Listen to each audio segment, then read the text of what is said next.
Depuis le début de la participation des troupes nord-coréennes au conflit russo-ukrainien, les rapports sont désastreux. Rations à base de viande de chien, peu d'entraînement et mort directe sur le champ de bataille. Ces militaires ont été soumis à un traitement vraiment épouvantable de la part de la Russie.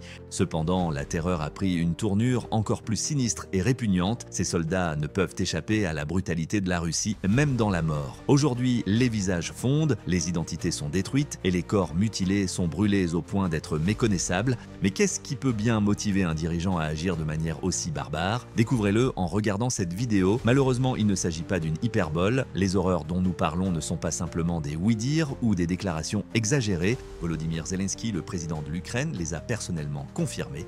Zelensky a révélé que les Russes tentent de brûler réellement les visages des soldats nord-coréens tués au combat dans un message publié sur X, anciennement Twitter, le 16 décembre 2024. Mais cette découverte n'est pas qu'une simple déclaration.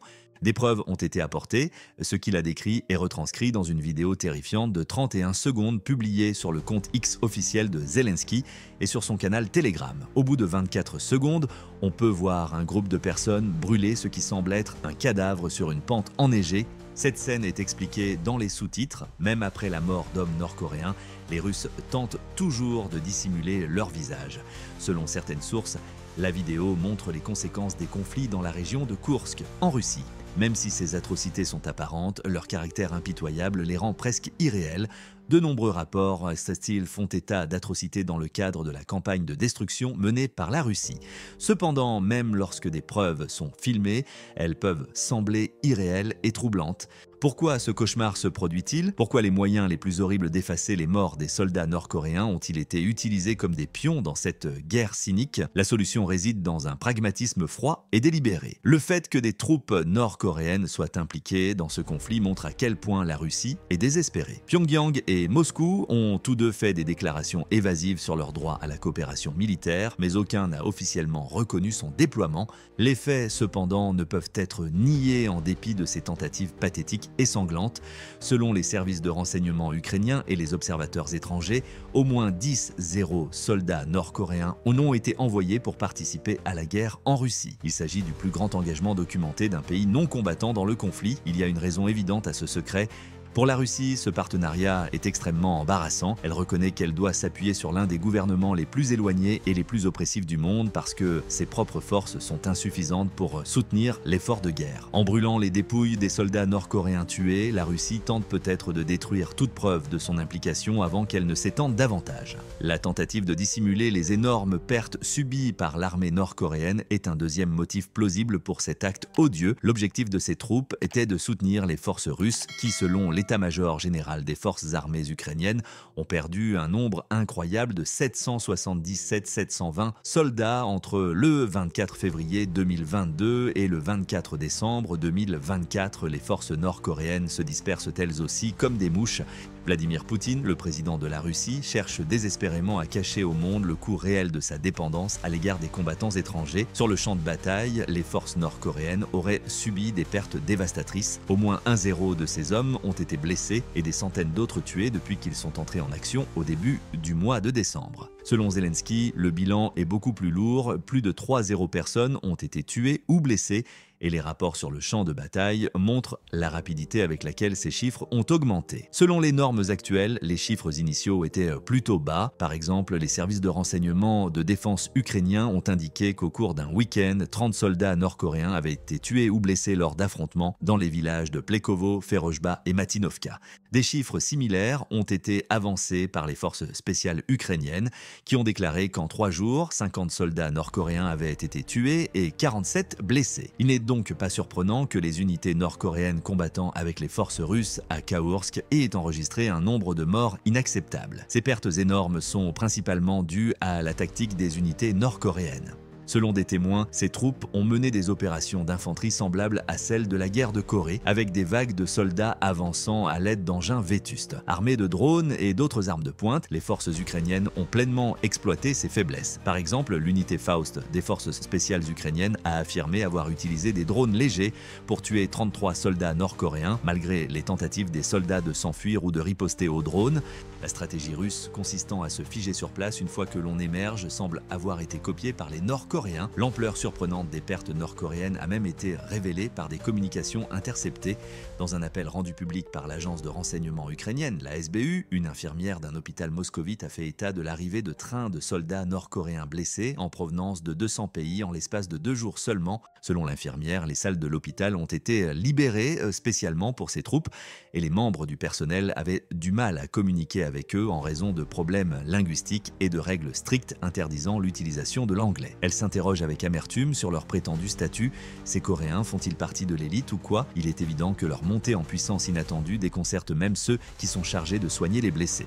Destiné à l'origine à renforcer les forces russes, le déploiement de soldats nord-coréens s'est transformé en une nouvelle catastrophe logistique et politique. Au lieu de rendre hommage à ces hommes, Poutine fait brûler et défigurer leurs dépouilles, car reconnaître ces pertes révélerait le désespoir croissant de son effort de guerre. Ce camouflage impitoyable transmet un message clair. La vie de ses soi-disant alliés n'est pas aussi importante pour la Russie que l'histoire de sa force. Même la mort est une étape dans l'exploitation de l'armée nord-coréenne. Qu'en est-il de leurs proches en Corée du Nord? Ils ne découvriront peut-être jamais la vérité sur ce qui est réellement arrivé à leurs pères, frères et sœurs ou fils. Alors que le monde est témoin des atrocités réellement commises à l'encontre de ces soldats, il ne leur restera qu'une fiction nébuleuse approuvée par l'État. À la lumière du dernier article du New York Times, on peut toutefois en déduire que M. Poutine n'essaie pas de dissimuler les défaites de la Corée du Nord à Kim Jong-un, le commandant suprême du pays. Dans un premier temps, les observateurs occidentaux ont pensé que cette relation étrange entre Kim et Poutine était une tentative désespérée de Moscou pour renforcer sa position en Russie. Or, il s'avère que Poutine ne comprenait pas pourquoi des troupes nord-coréennes avaient été envoyées en Russie. Selon les services de renseignement américains, c'est Pyongyang et non Moscou qui a eu l'idée d'envoyer des troupes nord-coréennes combattre en Ukraine. Naturellement, Poutine a saisi l'occasion d'accepter l'offre de Kim, toujours désireux de soutenir son effort militaire en perte de vitesse. Entre 10-0 et 12-0 soldats nord-coréens ont été envoyés dans l'oblast de Koursk depuis août 2024, rejoignant les forces russes sur l'un des champs de bataille les plus brutaux de la guerre. Cependant, Kim considère la mort de ses soldats comme une transaction plutôt que comme une tragédie. Les responsables américains affirment que Kim ne prévoit pas de paiement dans l'immédiat. Il adopte une approche à long terme, comptant sur l'aide future de la Russie en cas de crise, de conflit diplomatique et surtout d'accès à l'équipement militaire. Le fait que les soldats fournis à la Russie ne soient soi-disant pas les meilleurs de Corée du Nord peut également s'expliquer par ce calcul glacial. Ces soldats sont sous-estimés, sous-entraînés et mal équipés. Kim a probablement sélectionné personnellement les personnes qu'il jugeait les plus jetables. Il était toujours conscient de leur sort. Sur le champ de bataille, il savait qu'ils seraient massacrés. Il ne s'en souciait tout simplement pas. En réalité, Kim est conscient de l'agonie de ses troupes sans avoir à voir leur visage brûlé. C'est lui qui a rendu cela possible et maintenant, il se fait de l'argent grâce à cela. Poutine n'est pas si différent, Poutine ne se préoccupe que de sa survie alors que Kim pense à long terme. En outre, son objectif l'oblige à dissimuler les faits concernant les troupes nord-coréennes. Il est tout simplement impossible de laisser le monde être témoin de son désespoir. Brûler les visages des soldats nord-coréens morts est donc la pratique la plus récente employée par les forces russes et de loin la plus sanglante. Ils ont commencé leur entraînement en Russie, qui a d'ailleurs pris de grandes mesures pour dissimuler leur identité. Zelensky a affirmé que pendant l'entraînement, les soldats nord-coréens n'avaient même pas le droit de dévoiler leur visage. Les Russes se sont efforcés de supprimer toutes les images qui les montraient. Oui, tout a été mis en œuvre pour éliminer toute trace de l'identité de ces troupes dès leur arrivée en Russie. Mais ce n'est pas tout. Les forces d'opération spéciales ukrainiennes ont récemment révélé que ces militaires avaient également reçu de faux documents militaires contenant des identités et des lieux de naissance russes. Ces forces ont découvert des cartes d'identité militaires presque vierges lorsqu'elles ont confisqué les documents des soldats tombés au combat. Il n'y avait ni photo ni cachet. La république de Touva, une république russe située dans le sud de la Sibérie, était indiquée comme leur lieu de naissance, bien que les noms aient été fournis dans le style russe. Cependant, le fait que les signatures soient en coréen a révélé la fraude. Les forces nord-coréennes ont été contraintes de se faire passer pour des autochtones de l'extrême-orient russe, notamment des Bouriates, dans une tentative supplémentaire de dissimuler leur identité. L'armée ukrainienne affirme que ces soldats ont été déguisés en autochtones et intégrés dans des formations russes. En outre, ils ont reçu des documents, ont été formés dans des installations militaires russes et ont fini par être totalement assimilés aux forces russes. Naturellement, aucune de ces stratégies n'a été très utile au Kremlin car la vérité a rapidement été découverte par les services de renseignement américains, sud-coréens et ukrainiens. Cela n'a toutefois pas dissuadé Poutine de mener à bien ces initiatives absurdes. Afin de préserver son secret, la Russie a mis en place des mesures de contre-espionnage rigoureuses, selon un rapport publié le 14 décembre par les services de renseignement du ministère ukrainien de la Défense, GUR. Le personnel russe a dû subir des inspections supplémentaires dans les endroits où des Nord-Coréens étaient stationnés. Pour s'assurer qu'aucune information ne soit divulguée, le service fédéral de sécurité russe, FSB, confisquait également les téléphones et autres gadgets. Même les autres forces russes ignoraient souvent leur existence. Et il ne s'agit là que de la stratégie employée lorsque les troupes nord-coréennes sont encore en vie. Après leur décès, la Russie a recours à quelques stratégies pour éviter que leur mort ne soit rendue publique. Selon le Conseil national de sécurité ukrainien, les corps des soldats tombés au combat sont souvent alignés, à l'abri des regards, puis emportés par des camions à chenilles avant qu'il soit possible d'obtenir des informations. Les corps sont recouverts et leur identité est effacée pendant qu'ils attendent ce transport macabre. Les images de drones diffusées par Birds of Magi, une unité du corps des marines ukrainiens, sont particulièrement inquiétantes. 4 à 5 Coréens arrivent sur des buggy et alignent des rangées de cadavres, visages cachés, qui gisent gelés dans la neige. L'unité qualifie ces carcasses abîmées de ce témoignage glaçant de l'obsession de la Russie à garder secret la mort et l'implication des Nord-Coréens. Cela soulève toutefois une autre question. Pourquoi tant de Nord-Coréens sont-ils morts récemment en Russie? Il n'y a pas qu'une seule cause à ce terrible bilan, c'est plutôt le résultat d'un concours de circonstances qui a laissé l'armée nord-coréenne exposée et mal préparée. Il s'agit d'un mélange mortel d'équipements inadéquats, d'entraînement insuffisant et d'impréparation physique. Il ne faut pas oublier l'énorme barrière linguistique qui sépare les Nord-Coréens des Russes. Examinons rapidement chacun de ces éléments. Les troupes nord-coréennes sont actuellement mal préparées à la guerre contemporaine. Ces troupes ne sont pas préparées au type de conflit qui se déroule en Ukraine, comme l'ont noté les militaires ukrainiens et les analystes internationaux. Selon Do Jin-ho, analyste principal à l'Institut coréen d'analyse de la défense, elles n'ont pas reçu un entraînement suffisant pour les combats de tranchées et de drones. Le terrain vaste et plat des lignes de front entre l'Ukraine et la Russie n'est pas adapté aux missions de tireurs d'élite, à la guerre urbaine et à la pénétration dans les montagnes pour lesquelles les forces spéciales nord-coréennes sont principalement entraînées. Pour ces combattants mal préparés, la transition entre les escarmouches en montagne et les combats sur le terrain dans un conflit contrôlé par les attaques de drones et la surveillance aérienne a été catastrophique. Pour aggraver la situation, la Russie et la Corée du Nord ont donné à ces soldats une formation inadéquate. D'après les rapports des services de renseignement sud-coréens, de nombreux soldats n'ont reçu qu'une formation de base avant d'être envoyés au combat. Le fait que les soldats nord-coréens n'aient aucune expérience du combat n'est sans doute pas étranger à cette situation.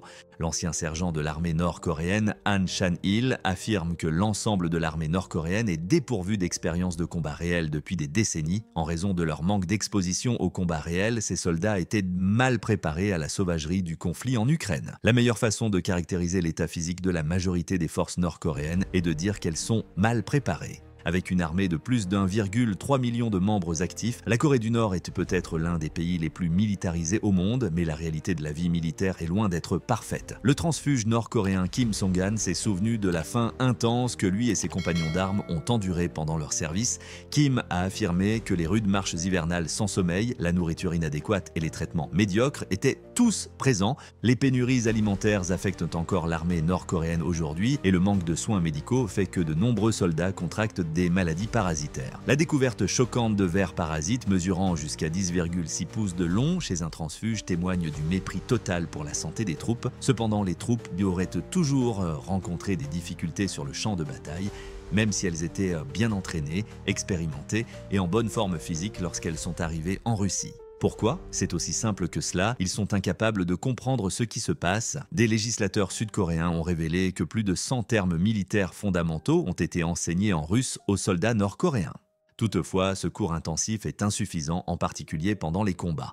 La barrière de la langue reste un défi de gestion et de coordination selon la GUR.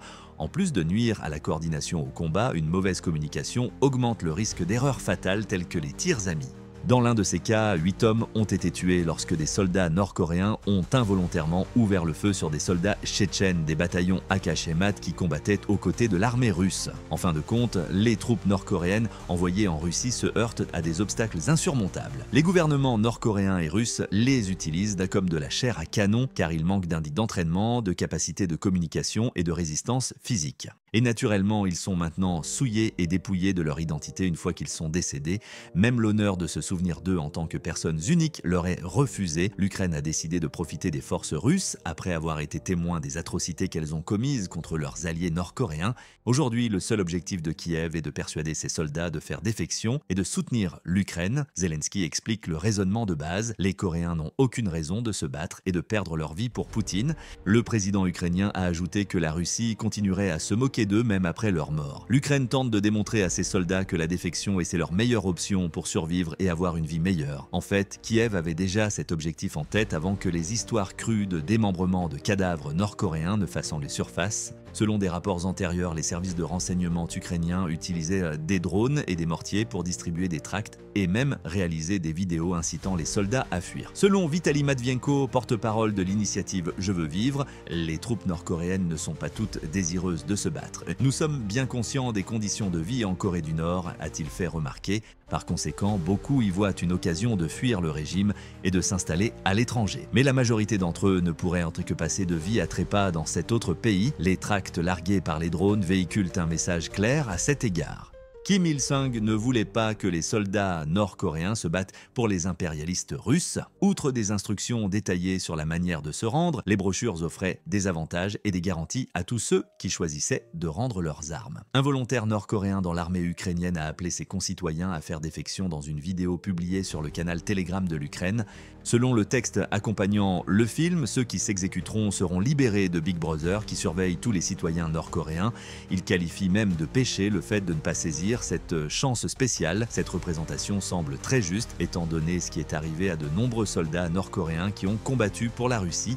Cela ne signifie pas pour autant que les efforts de l'Ukraine seront couronnés de succès. En Corée du Nord, le service militaire est le reflet de l'importance accordée par le pays à la loyauté envers le régime. Les groupes d'élite nord-coréens sont hautement considérés dans l'armée du pays et leurs troupes sont sélectionnées non seulement pour leur prouesse physique, mais aussi pour la loyauté de leur famille à l'égard de l'État. Compte tenu de l'endoctrinement sévère qui pénètre tous les aspects de leur vie, faire défection serait considéré comme une terrible transgression, même en Russie. Afin de s'assurer que leurs familles sont prises en charge et qu'ils sont considérés comme des héros, les troupes nord-coréennes sont parfois même entraînées à se suicider plutôt que d'être capturées. La défection n'est pas une décision facile à prendre en raison de cette mentalité et du contrôle strict exercé par le régime sur les familles des soldats. Au contraire, les soldats sont mis au défi de défendre toutes les valeurs qu'on leur a enseignées, même si cela signifie mourir sur le champ de bataille et être défigurés par la suite. Mais que pensez-vous de ces rapports horribles? Les trouvez-vous choquants ou vous êtes-vous habitué aux actions les plus drastiques des deux régimes? Même si la vérité est largement connue, jusqu'où Moscou ira-t-elle dans ses tentatives de la cacher?